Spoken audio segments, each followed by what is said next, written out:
So if you've heard me talk about KAB, which I'm sure you have, everybody, if you've watched any of my previous videos, you will know how much I love KAB. It's one of my most favourite supermarkets in Ukraine.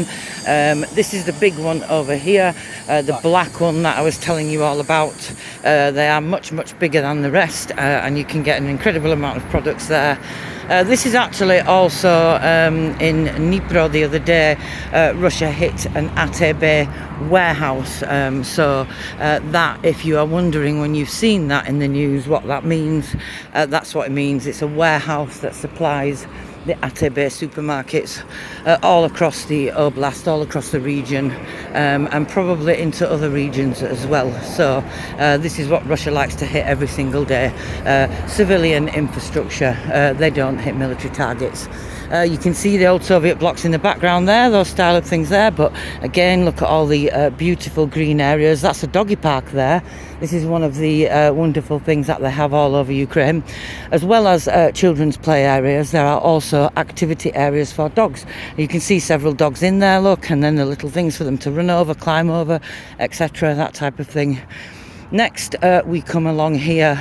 There's a little church here, which is quite a new church, look.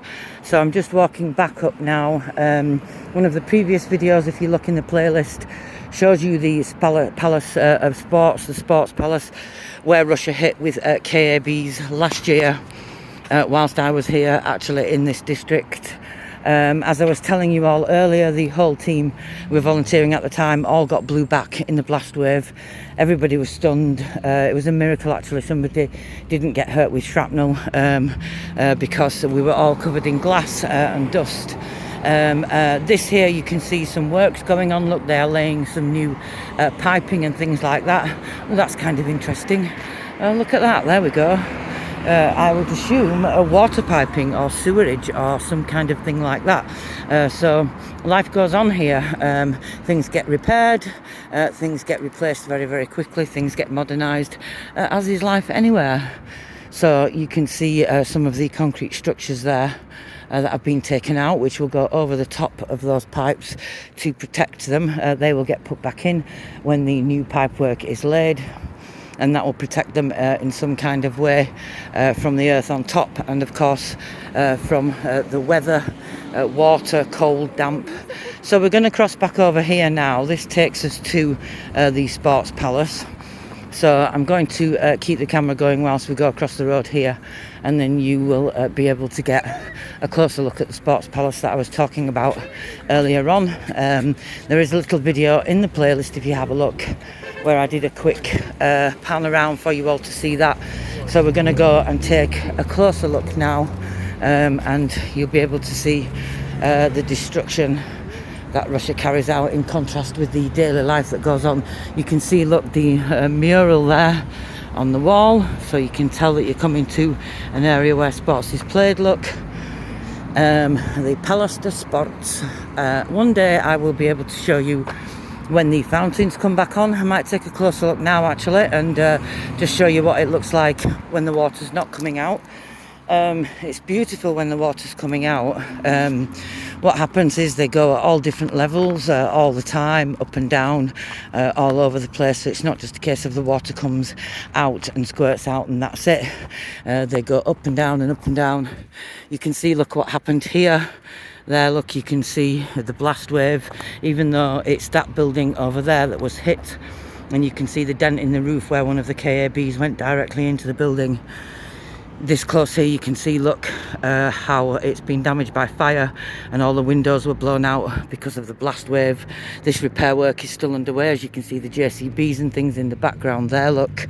So this has been going on for a year now. I was amazed actually when this happened, how quickly they really came and did what we call make it safe. That's how we would say it in the UK. So basically cleaned up all the glass and, you know, all the shrapnel and everything that's flown about everywhere, and also boarded up all the windows and made this building as safe as they possibly can whilst they repair it. It's going to be a big job, so who knows how long it will take to get that done. But you can see from that shot that I've just shown you over there, they are trying to do some of it at least, or start it. If I close up there, you can see, look, how All the building was all burnt, and all the blast wave, the windows, everything taken out, all boarded up there. So we can't get to see too much inside, what it looks like inside, because of course it is all boarded up. But I'm going to dig out the pictures that I took from last year. I do have some shots of this when it wasn't boarded up. Karina and I walked past it after it happened, and it was less than an hour. We walked back later and it was already all boarded up. It was incredible the speed that they did it. And you can see, if you look up there, look, that's of course where one of the KABs went through the roof. And you'll see when I find my pictures as well, and I will post them and let you all know about that later. When I find them, you can see that the great big dip of the roof and everything's all caved in. All the metal structure from the support all poking out, jagged everywhere. It's not a very nice picture at all. Not that you would expect it to be, of course, but just look how you can really hardly tell now, apart from the building itself. If you look on the ground here, you can see there are the odd tiny bits of glass still around. Because, well, if you've ever broken a piece of glass or a piece of glassware, you will know you never get rid of the bloody stuff. You seem to be finding bits of it even years later sometimes, and no matter how well you think you clean up. So that just gives you an idea. And you can see here, if you look in the pavement, look, some tiny bits of glass still in the cracks and things like that, because it's almost impossible to clear up that amount of glass perfectly. But as you can see, Ukraine does a really fantastic job at it. So this is the other side of the Sports Palace. I'm going to take you down here now and look at this monument as well. You can see all these shops on the outside here, look, various different sports shops and things like that. Cafes, etc. used to be there, and this would have once been a really buzzing environment, and it was last year, up until when Russia fired 4 KABs, if I remember rightly off the top of my head. It was fortunately the smaller versions at the time, although that doesn't mean that I'm minimizing it at all. But if they'd have used those big ones, those 1500 kilogram ones, for example, this would have been probably completely destroyed. So I'm not sure how much you can see now with the sun, but I want to take you here and show you this little monument and show you around the back of the Sports Palace here as well. Look at that football there. That's kind of cool, right? That structure in the car park there, what would have been once the car park of the Sports Palace. You can see from around the back here. I'll take you up a little bit closer so you can see more damage. This place here, of course, being that it's just a car park, is less used than the main footpath on the outside, and so that is why less has been done back here. Nevertheless, you can see from that fencing and the barbed wire that they've put there, they've really made it safe for everybody, so that nobody can get into there, and nobody, like, you know, children, sometimes children do silly things like playing on building sites and playing in damaged buildings. So look at that. You can see now the inside, how everything is completely destroyed. So, you know, I don't know whether the Ukrainian government are planning on taking this building down altogether and rebuilding it. As a builder looking at that, it looks in a bit of a mess. It obviously depends on the structural integrity of everything inside as to whether they will be able to repair and rebuild the rest of that, or whether they will have to take it down and start again. If you look through that bit there now, just here, you can see that's the bit at the front where I was just showing you, where there's the hole. You can see that little dip in the middle. That's the bit at the front. If you just look through that little opening there, and you can see how everything is just burnt and destroyed, because this is what Russia does, hitting civilian infrastructure all the time. Education facilities, schools, hospitals, targeting people's daily lives and terrorizing them as much as they possibly can. And we know why that is, because they have some kind of illusion that if they do that, they think that Ukrainians will give up. They think that Ukrainians will rail against their government. They think that they will give in to occupation. That will never happen, of course, but that just gives you an idea of what things look like after Russia has carried out these despicable attacks. In contrast to that, I want to turn around and show you the environment behind here, where you can see again the green spaces, how life has to go on. People who lived in those blocks of flats over there, they also suffered from the blast wave. Many windows were blown out there. I remember when I was here last year actually looking at that, a lot of those windows were blown out over there. They've now been repaired because people apply to the Ukrainian government. Actually, you can do it through the Dear app, which is fantastic. You can do it electronically, and you apply for funds either to repair your property or in some cases to have the cost of your house replaced. And you can either buy a new house in the same area, or you can buy another house in a different area, and that is the choice that people get, which I think is jolly amazing, especially considering the Ukrainian government. The economy is not doing as well as it should be, of course, given what they're having to deal with, the cost of war, and you know, this is why it's important that allies, especially those that don't support in a military way, do support the Ukrainian government in a financial way and give financial aid and that type of thing. And then here we have a monument that I just would like to show you. I will put some information up about exactly what that signifies. It's a few different things actually, and you can see if you look closely in the corners, look at the people moulded into there, people's faces, different scriptures. You can see those faces there.